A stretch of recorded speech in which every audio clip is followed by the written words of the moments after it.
네, 안녕하세요. 오늘은 사회학이 무엇인지에 대해 설명하고자 합니다. 여러분들이 경제학 하면 경제 현상에 대해 연구하는 건가 보다. 정치학 하면 정치 제도랑 정치인들의 동학을 연구하는 것보다 이렇게 쉽게 생각할 수 있는데, 사회학은 그 정의가 조금 불명확합니다. 정치도 아니고 경제도 아니고 그 나머지를 배우는 것인가? 고등학교 때로 치면 약간 사회문화 연구하는 건가? 이렇게 생각할 수가 있는데 조금 부정확한 정의예요. 앤서니 기든스라고 사회학 개론서 가장 유명한 현대사회학을 쓴 저자도 책에서 사회학은 삶과 집단, 전체 사회, 인류 세계에 대한 연구를 하는 것이다. 일면 멋있어 보이는 정의이지만 좀 부정확하죠. 삶과 집단, 전체 사회, 인류 세계가 아닌 게 뭔데요? 그래서 사회학은 뭐뭐에 대해 연구한다라고 정의하기에는 좀 부정확한 측면이 있습니다. 일례로 사회학은 경제사회학도 있고요. 정치사회학도 있어요. 정치학은 정치 제도와 정치인들을 연구한다면, 정치사회학은 전체 시민사회에서 사람들은 어떤 요구를 가지고 있고 그 요구들이 어떻게 또 모아지고 그것이 정치사회에 어떻게 전달되고 좀 더 넓게 보고 있는 그런 식의 접근을 정치사회학이라고도 하고요.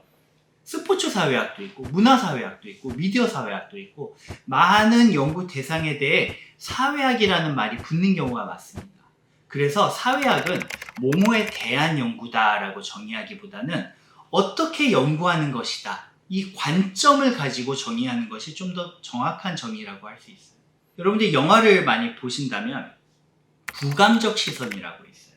사람들이 그 배우들이 막 연기를 하는 중에 카메라가 드론 카메라 같은 거죠. 빙 올라가갖고 약간 내려다 보거든요.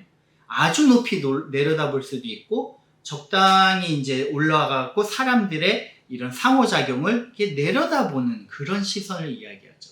사회학도 일종의 그런 시선이라고 할 수 있습니다. 그래서 어떤 사람들 개개인의 어떤 내면이라든가 심리적인 문제를 조명한다기보다 좀 더 높은 차원에서 사회 전체적으로 어떤 동학이 일어나고 있고 여러 가지 사회적 힘들이 어떻게 개인의 가치관이나 태도, 감정, 그리고 행위에 영향을 미치는지를 살펴보는 학문이라고 할 수 있어요.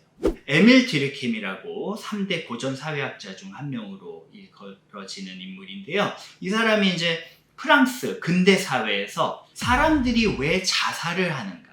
사실 자살이라는 문제는 한편으로는 의학적, 정신의학적 문제이기도 하고 다른 한편으로는 또 심리적 문제이기도 해서 의학이나 심리학에서 많이 다루던 주제이고요. 실제로 자살을 하는 사람들의 자료를 보면 90% 이상이 정신적 문제, 심리적 문제를 겪었다고 되어 있는데, 사회학에서는 좀 더 높은 차원에서 그렇다면 사람들은 왜 정신적 문제를 근대 사회에 겪게 되고 왜 불안해하고 그래서 왜 자살까지 이어지는지에 이 과정을 좀 더 거시적으로 조망하고 있는 것이죠. 그래서 갑자기 도시화가 되면서 서로 다른 배경을 가진 사람들이 도시로 막 몰려들게 되고 익명의 공간에 살게 되고, 예전 전통사회에선 사실 내 공동체에 있는 사람들이 다 아는 사람들이잖아요. 그리고 어떤 기대를 이 사회가 나한테 하고 있는지도 명확했고, 갑자기 도시로 밀려들게 되면서 나는 누구고 여긴 어디인가 아노미 상태에 빠지게 되는 거죠. 그렇게 되면서 여러 가지 혼돈의 상황에서 결국은 자살로 이라는 행위로 귀결되기도 한다라고 보고 있는 것이 이제 자살론의 아주 간략한 개요가 되겠고요. 여러분들이 신입생으로 이제 들어왔다고 또 생각을 해보세요. 대학교에서 나는 대학교에서 막 인기가 많은 사람이 되고 싶어. 내 꿈은 막 인싸야. 근데 항상 대학교에 이제 들어가게 되면 친구들은 막 끼리끼리 막 모여드는 것 같은데 나는 약간 모든 것이 낯설고 친구도 없는 것 같고 근데 사람들이 나한테 좀 관심도 안 기울이는 것 같고 인기도 없는 것 같아.